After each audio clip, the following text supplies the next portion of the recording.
ఇక్కడ అందించిన సమాచారం కేవలం మత విశ్వాసాల మీద ఆధారపడి సేకరించింది మాత్రమే. దీనికి సంబంధించిన శాస్త్రీయ ఆధారాలకు సంబంధించి R24 ఛానల్ ఎలాంటి బాధ్యత తీసుకోదు. ఈ సమాచారాన్ని పరిగణలోకి తీసుకునే ముందు పండితులను సంప్రదించి పూర్తి వివరాలు తెలుసుకోగలరు. పై సమాచారాన్ని R24 ఛానల్ ధృవీకరించడం లేదు.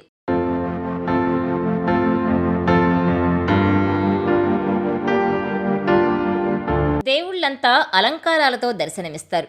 కానీ పరమేశ్వరుడు నిరాకారుడిగా లింగరూపంలో పూజలందుకుంటాడు. శివుడు ఎలా ఉంటాడని భక్తులు భావించే ఆ రూపం కూడా ప్రత్యేకంగా ఉంటుంది. తలపై నెలవంక, ఆభరణంగా భస్మం, మెడలో పాము, చేతిలో ఢమరుకం, త్రిశూలం. ఇలా పరమశివుని ఆకృతిలో ఒక్కొక్క దానికి ఒక్కొక్క అర్థం ఉంది. ఆ అర్థాలేంటి? శివుడి రూపం వెనుక ఉన్న అసలు రహస్యమేంటి? Just watch this R24 special.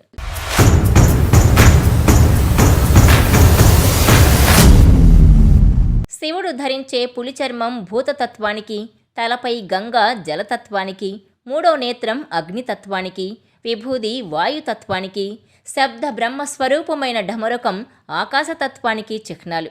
శివుని 3 కళ్ళు భూత భవిష్యత్ వర్తమాన కాలాలను సూచిస్తాయి. ప్రత్యేకంగా మూడో నేత్రం జ్ఞానానికి చిహ్నం. ఆజ్ఞాచక్ర స్థానంలో ఉండే ఈ ప్రజ్ఞాచక్షువు జ్ఞానాన్ని సూచిస్తుంది.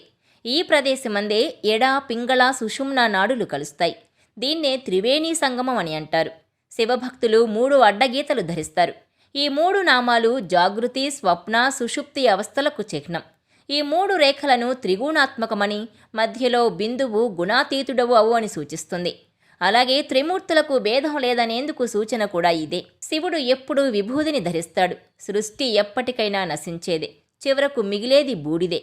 ఈ దేహం కూడా భస్మం కావలసిందే. ఇది తెలుసుకొని మసులుకోమని చెప్పడమే భస్మధారణ ఉద్దేశం.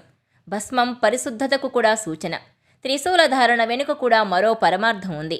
సత్వ, రజో, తమో గుణాలకు, ఇచ్ఛా, క్రియ, జ్ఞాన శక్తులకు, మానసిక, శారీరక, ఆధ్యాత్మిక శక్తులకు, ఎడ, పింగళ, సుషుమ్న నాడులకు ప్రతిరూపం త్రిశూలంకరుడి మెడలో హానికరమైన పాము ప్రాపంచిక విషయాలకు ప్రతీక.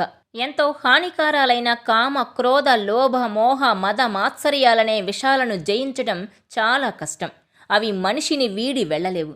అందుకే వాటిని అదుపులో ఉంచాలని చెప్పేందుకే సూచన. మన దేహంలో వెన్నెముక పాముల, మెదడు పడగలా ఉంటుంది. ఇది కుండలిని సూచిస్తుంది.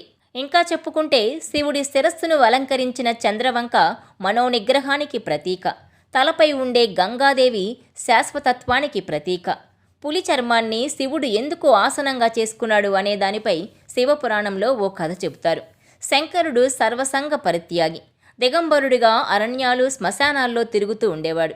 ఓ రోజు ఆ మార్గంలో వెళుతున్న శివుణ్ణి చూసిన మునికాంతలు ఆ తేజస్సుకి, సౌందర్యానికి చూపు తిప్పుకోలేకపోయారు. నిత్యం ఆయన్ను చూడాలనే కాంక్ష మునికాంతల్లో పెరిగింది. దైవ కార్యాలు, నిత్య కృత్యాలు కూడా శివుణ్ణి తలుచుకుంటూనే చేయసాగారు. తమ భార్యల్లో ఎప్పుడూ లేని ఈ మార్పుకు కారణం ఏంటా అని ఆలోచనలో పడిన మునులకు పరమేశ్వరుణ్ణి చూడగానే సమాధానం దొరికింది. తమ భార్యల దృష్టి మరల్చాడన్న కోపం తప్ప ఆ దిగంబరుడే సదాశివుడని మరిచిపోయి సంహరించే ఆలోచన చేశారు. తాము స్వయంగా హింసకు పాల్పడలేరు కాబట్టి తమ తపోశక్తితో ఓ పులిని సృష్టించి శివుడిపై ఉసిగొల్పారు. ఆ పులిని సంహరించిన మహాదేవుడు మునుల చర్య వెనుకున్న ఉద్దేశం గ్రహించి పులి తోలుని తన దిగంబర శరీరానికి కప్పుకున్నాడని కథనం. పులి అమితమైన పరాక్రమానికి ప్రతీక, సంహారకారి, భయానకమైనది. అలాంటి పులి కూడా కాలస్వరూపుడు ఎదుట నిలబడలేదని అర్థం.